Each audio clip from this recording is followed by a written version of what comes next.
Panood po kayo sa Net25, napapakinggan po sa Radyo Agila, live din po sa aming mga social media account, Jen po at saka si Kuya Benny Santol. Magandang hapon po.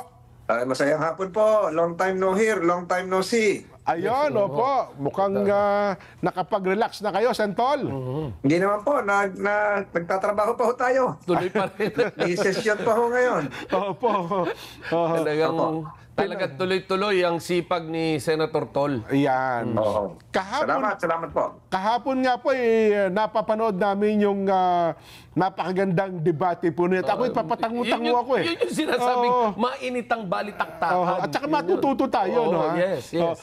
Santol, pakibigay nyo nga lang po, sa kabatiran po ng ating mga taga-subaybay, baka hindi naman po napanood yung binabanggit namin.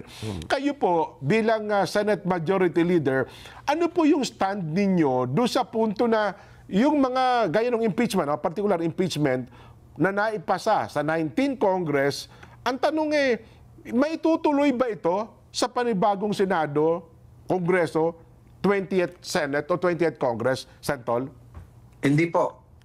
Hindi po ito maitutuloy. Paki-expound po, Santol. Hindi po yan maitutuloy kasi tinanong ko po yan kahapon, ang atin pong saligang batas, kung ano lang po yung nakalagay sa saligang batas. Opo. Mahigit 30,000 po yung salita, yung kataga sa ating saligang batas, 1987 Constitution, tinanong ko yan, meron bang salitang carry over? Wala. So ibig sabihin, pag wala, walang carry over. Ganun lang ko kasimple yun. Pero ang punto niya po, wala din naman daw po nagbabawal, Santol. Kasi hindi po. Ang jurisdiction po is conferred by law or by the Constitution. Ayun, opo. If no opo. jurisdiction is conferred, there is no jurisdiction. Ayun ang The malinaw. 19th Congress, Opo. the 19th Congress cannot confer jurisdiction to the 20th Congress. Dahil ang bawat kongreso po ay independent from each other. Maliwanag po yan sa Ayun, napakaraming tama desisyon kayo. ng Korte Suprema. Nalilito lang po yung iba. Ang isang kongreso po ay binubuo ng 3 sesyon. Opo. First regular session of the 19th Congress, second regular session of the 19th Congress, and third regular session. Opo. Sa 3 taon po kasi yung kongreso. Doon sa 3 session po noon, pwede pong ituloy yung bawat sesyon na hindi natapos, yung unfinished business. Pero yung kasunod pong kongreso ay independent na po yun. Ang ibig sabihin po niyan, lahat ng pending matters, proceedings shall terminate upon the expiration of one Congress. Kailan po yan? June 30. Oho. Ayun namang iba po, yung mga ilang nag-aral din ng batas, sinasabi, bakit sa US Constitution, sa US Senate ay ganon? Ang US Constitution po, pinattern po yan sa British Parliament. Opo. British Parliament po, House of Commons, House of Lords. Ini-elect yung House of Commons, yung House of Lords permanent. Ito yung mga aristocrat. Yung House of Commons ang nag-i-impeach at ang House of Lords ang nagtatrial. Ayun. Continuous po yun. Continuing body. Yung House of Lords. Lords. Yung US Senate po, continuing body. Kasi po, every 2 years nag-election po doon. 100 po yung senador, 2 senators per state. Ang naiiwan po ay 67. Ang ini-elect every 2 years ay 33. Yung 2/3 vote na kailangan nila to impeach, kagaya ng ginawa kay President Bill Clinton, yung tinuloy din kay yung isang judge, Judge Porteos, wala pa nagko-quote nito na academician sa Pilipinas, ay nakakatuloy ng susunod na kongreso so long as they will change the House managers or prosecutors. Matutuloy kasi yung natitirang senador ay 67. Hindi pa ho kasi 33 yung ini-elect, 33 plus 67 is 100. Hindi pa kasama dyan yung Vice President na presiding officer, yung siya ang Senate President. So meron silang quorum which is 50 plus 1, 51, at meron din silang legal authority to convict or acquit kasi 2/3 vote din sila na kinopya natin dahil ang 2/3 vote ay 66. 67 sila, may Vice President pa. Sa Pilipinas, ang ating eleksyon ay 12-12. Opo, Yung 12 12-12. po ay hindi yung 12 po ay hindi makaka-constitute ng quorum kasi ang quorum namin ay 12 plus 1, 13, kulang na. Oh. At ang 2/3 naman ng Philippine Senate ay 16. Lalo kulang. Kulang lalo. So pag nag-adjourn sinidye, tapos na po kami sa June 13, 1-3. At ang pagtatapos ng Kongreso ay June 30, June 30. Opo. So ibig sabihin po niyan, sangayon din sa ating saligang batas, ito po yung wala naman sa US Constitution, yung convening ng next Congress, yung 20th Congress ngayon, ay 4th Monday of July. So may gap talaga na 12 na lang ang natitira. Meron pa ho ditong hindi napapag-usapang iba. Kagaya po ng pagra-ratify ng mga treaties, ng Senado po ang nagra-ratify niyan, Opo. hindi na kami makaka-ratify ng treaty kasi ang kailangan din ay 2/3. 2/3 ng bill. Two-thirds Opo. din sa mga treaties. Kaya stop na talaga pagdating po ng June 30. Kaya sinasabi ko po, pagdating ng June 30, magkakaroon ng functional dismissal by operation of the Constitution. Kahit wala kaming i-declare, Aha. kahit walang motion, tapos na po yun. Kasama po yung Pag impeachment. sinabi pong tatawid sa 20th Congress, Opo. ano naman ang authority ng 20th Congress? Wala. Kasi po, stop na rin yung authority ng panel of prosecutors. Nag-terminate na nga yung kanila ring term. Kailangan i-reappoint po sila. At meron tayong isang provision na wala sa saligang batas ng Amerika, yung you cannot file a case against the same respondent within a period of 1 year. Wala po nun sa Constitution ng Amerika. At wala din yung salitang forthwith sa saligang batas ng Amerika. Mas kakaunti po ang salita, ang word sa American Constitution, at mas marami po tayong salita. Sa dalawang saligang batas, wala pong salitang, lalo sa atin, wala pong salitang carry-over. So, Ayun. Sentol, dahil sa ngayon ang dami agam-agam at maraming nakabitin ng mga katanungan sa isipan ng ating mga manonood. No po, ano po ang aasahan ng ating mga kababayan pagkarating ng June 30? Pagdating po ng June 30 at hindi po ito tapos, dismiss na po yon. Ayun. Dismiss na po yon. So wala na pong jurisdiction si 20th Congress kahit magsasalita sila doon, i-consider nila, wala silang jurisdiction.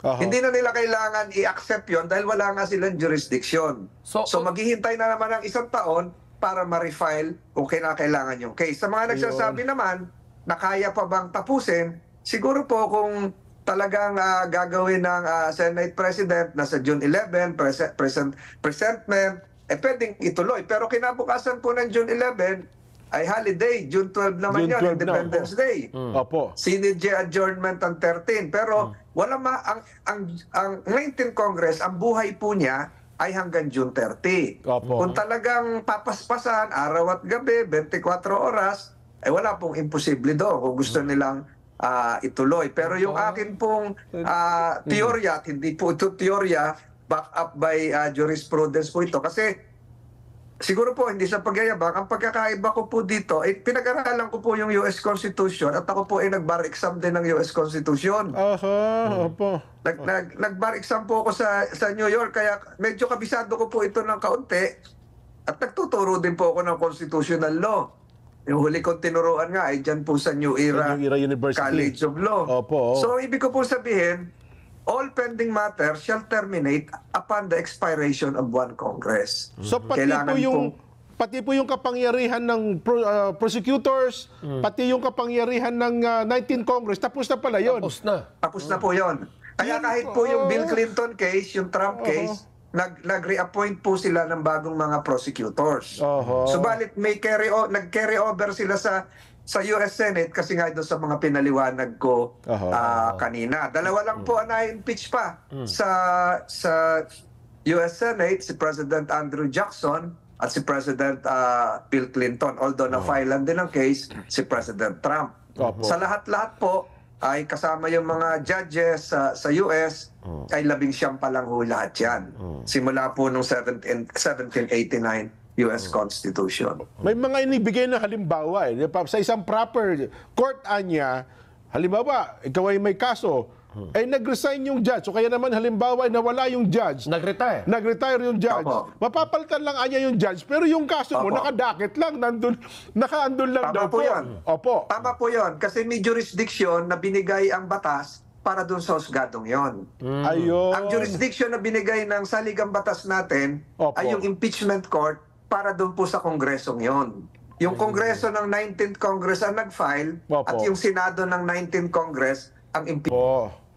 So, wala pong karapatan ang 19th Congress na ipasa po ito sa 20th Congress. Ang nagbibigay po ng jurisdiction ay ang batas o ang saligang Konstitusyon. batas. Yun. Ano po ang magpiprevent sa 19th Congress na ipasa ito sa 21st Congress o sa 22nd Congress, kung ganun po ang logic ng kanilang pag-iisip. So, patay na po yan. It automatically dies. Kaya po yung term ko po kahapon, functional dismissal. Wala kaming gagawin, wala nang gagawin ng respondent, patay po yung kaso. So sa June 30 po, Sentol, wala tayong inaasahan na magkakaroon pa ng mainitang balitaktakan at magkakaroon ng botohan. Baka ho merong mga abogado de Campanilla na magsalita na ganyan. Tingnan niyo po, pag Opo. kami ay nag-expire na sa June 30, kasama po ako at yung mga ilang kasama ko, wala naman po kailangan motion pa kaming i-file na kami ay magte-terminate na ng trabaho. Wala kaming kailangan na resolusyon na si Senator ganito ay nagpaalam na. Wala na, automatic na po yun. There is a constitutional clock.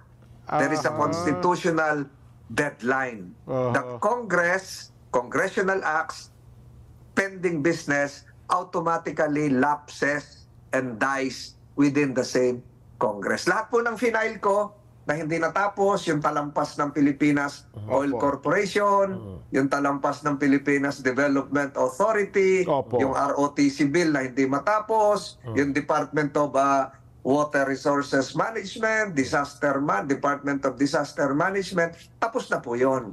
Pagpasok ng 20th Congress, it has to be refiled. Bagong back to Kongreso zero. na po yun. Oo. Opo. Back to So zero. at yun ang pinakamalinaw na sagot na narinig natin ngayon, Kuya Bene, no?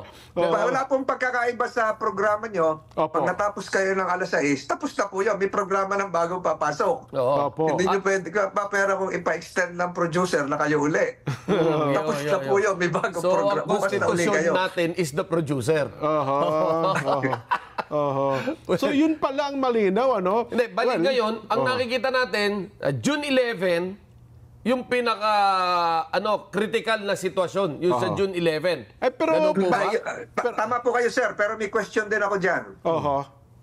Yung June 11, sinasabi nila presentment ng panel of prosecutors. Babasahin lang, Babasahin. Subalit, ang tanong ko dyan, yung panel of prosecutors can only enter the Senate plenary when the Senate has been converted into an impeachment court. Yeah. Technically, tama po, opo. Ganun Hindi nga po mangyari. pwedeng pumunta rin yung mga congressman. Nagpipresent kami rito. Alam niyo po sa Senado, ang nakakapagsalita lang dyan kung imbitado kayong head of state. Opo. Kung kayo po ay distinguished personality na bibigyan ng parangal, kagaya po nung ginawa ko kay Heidelin Diaz na Opo. nakakuha ng gold medal, makakapasok kayo doon, nakakakat kayo sa rostrum. Yung Opo. dating UN Secretary General, yung Prime Minister ng Vietnam, Opo. pwede magsalita. Tapos, ang congressman, makapunta lang sa Senate premises, sa plenary, kung meron bicameral conference committee na doon gaganapin. Opo. Kung meron joint session, magkakasama kami. Pero kung magsasalita ka as congressman, kailangan bisita ka. So, ngayon, para makapag-present ng articles of impeachment, kailangan Magkukunbing hindi Senado kayo. yung kaharap mo as plenary. Kailangan kaharap mo yung Senado as an impeachment court. Yun, magkukunbing kayo as impeachment court. Nakatog. Yes, so para husgado po yun, darating na yung mga piskal, Opo. yung prosecutors. Naibigay na sa amin yung, incidentally, hawak ko na yung gown, yung robe, meron na ako, nabigyan na. Hindi ko naman nasusukat, baka hindi pa nalalaban yun. So, hawak ko na po yun. Subalit, kailangan mag-oath muna. May proseso yon. Opo. Ang sinasabi kahapon sa mga debate, pwede raw mag-present ng hindi pa impeachment court. Parang mali. Kasi ang kinukuha nilang practice ay yung practice sa US. At sinasabi ko kanina, yung practice sa US, baka hindi applicable lahat dahil yung sinasabi ko po, kakaiba nga.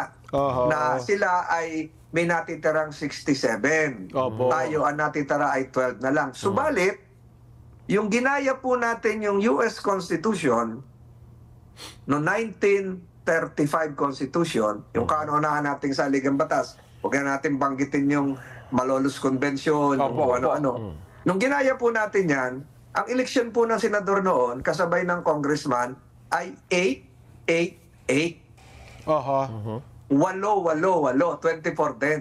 Bawat eleksyon, 8 i-elect. Kaya may naiiwang senador noong 1935 na 16. 16, 8-8. Na merong quorum dahil 13 ang quorum at sufficient to convict or acquit. Oho. Na bago po yan ang mga susunod na saligang batas. Yung po yun. Kaya yung mga jurisprudence na sinasabing continuing, ay base po yun doon. Halimbawa yung Arnold case, Arnaldo versus Arnold, ay base po doon sa 1935 Constitution na ang eleksyon natin ay 8-8-8. Eh ngayon, ang eleksyon natin, 12-12 every 3 years. Oho. 12 senador. Kaya... O, dati po, 8-8 lang. Tigong alo. Oho. So doon sa punto na ang sabi nila, ang Senado ay continuing body. Tama, continuing body, pero wala kayong, hindi Continuing majority. body po yun, pwede pong magpasweldo, pwede pong maintain yung administrative functions, pero hindi po continuing business. Hindi. Magkaiba po yun. Pwede rin po. Yung sa US po, continuing body plus continuing business. Wala kaming continuing business. Kaya minamadali po ngayon yung mga kino-confirm ng CA, Commission on Appointments, kasi madi-dissolve na kami, mateterminate kami automatically by June 30. Kaya pala yung kahapon na inaapila ng mga kasama yung senador na mabasa at mabasahin na yung pinangako batay sa kalendaryo, sabi ni Senate President Chis Escudero, ay na-move sapagkat may kapangyarihan naman pala Senate President na i-move yung kalendaryo at hindi nga po kayo nag-convene as senator judges at impeachment court, kaya hindi rin po pinayagan na basahin yung articles of impeachment kahapon Medyo po. may question din po doon kasi yung salitang forthwith, immediately, na wala naman sa US Constitution. Oho. Dito sa harapan ko po siguro 4 ang kopya ko ng US Constitution dito na maluma-luma na. Opo. Nandito po lahat yan. Pero sa US Constitution na mas kakaunti ang salita na walang 2,000 words, ay makikita po natin na wala din yung mga carry-over. Lalo na sa atin, wala yung carry-over. So isa kong malinaw na bagay dito, pagdating ng June 30, dead ang impeachment against BP Inday Sara. Dead po yan, pero nakikinita ko po dyan, siyempre may magsasalita, ako nakapag-issue na ng statement. Pagpasok po ng 20th Congress to formalize, meron din siguro, nothing would prevent the 20th Congress from adopting a resolution. Subalit, hindi po sila basta-basta pwedeng magbutuhan to determine whether they have a jurisdiction. Alam niyo po kung bakit? Opo. To do that would also be an exercise of jurisdiction. Wala nga silang jurisdiction eh. Wala nga jurisdiction. Ba't ka magsasalita pa? May jurisdiction ba tayo? Magbotohan tayo? Ganon. Wala nga natin jurisdiction eh. Di ba? So lahat po yan ay magiging violation ng Constitution. But nothing can prevent them from issuing a declaration para matapos na. Just like the 19th Congress, kahit po hindi kami mag-issue ng declaration sa 30 o sa 13, June 13, ay automatic na po yun. Automatic na. Pero mas maganda rin, may formal declaration. Kaya po yung ginawa ko po kahapon for documentary purposes sa mga mag-aaral ng batas, pag umakyat ng Supreme Court, yun na po yung nilatag po ni Senator Tolentino. Ayun. So, sana, wish ko lang, Kuya Benny, may nakikinig sanang magiging senador sa 20th Congress para, nasa minute naman po ninyo, no? Nasa minute po ninyo yan, at saka sa linaw ng paliwanag ninyo ngayon, Santol, pwede nga, tama, gagamitin ito sa pagpasok ng 20th Congress. Naniniwala po ako na yung mga sinabi ko po kahapon, hindi sa pagbubuhat ng sariling bangko, ay gagamitin ng mga bagong senador. Kung nakikinig si Senator-elect Marcoleta, ay binibigay ko na po sa kanya yung mga footnotes ko Opo. para gamitin lahat yun. Oho. So, kung dead na yung impeachment, technically, kung tatanggapin natin po yung argumento po ninyo, yun naman ang binabanggit ninyo ang tama, next year na, kung talagang gusto nilang i-push ang impeachment against BP Inday Sara. February 5 uli next year. Sa February 5 pala ang patak yung day 1. Opo, yun po yung deadline eh. Yun po yung constitutional clock nagsimula nung final po yung case. February 5, 2025. Opo. Oho, kasi nandun parang may pagtatalo pa eh. Kasi di ba, nauna, dalawa, pangatlo, pang-apat ata. Yung nauna kasi hindi nila tinanggap eh. Hindi agad, kumbaga hindi inaktuhan. Itong huli lang ang ano po dyan, ang time po dyan ay kung kailan nakarating sa Senado. Yun ang day 1. Opo. Yun po ang day 1. Ayun, ang linaw. Malinaw. Oho. And looking forward na lalo pang ma-educate Oo. yung mga tao when it comes to ganitong proceedings. Oho. Napakalalim nito. Kasi- Talagang kaya kailangan natin ng isang sentol talaga sa Senado eh. Papahinga muna ho ako. Magpapahinga muna ako at para nakikita ko, wala na kayong kape dyan. Makikikape na lang ako sa inyo balang araw dyan. Dito kayo.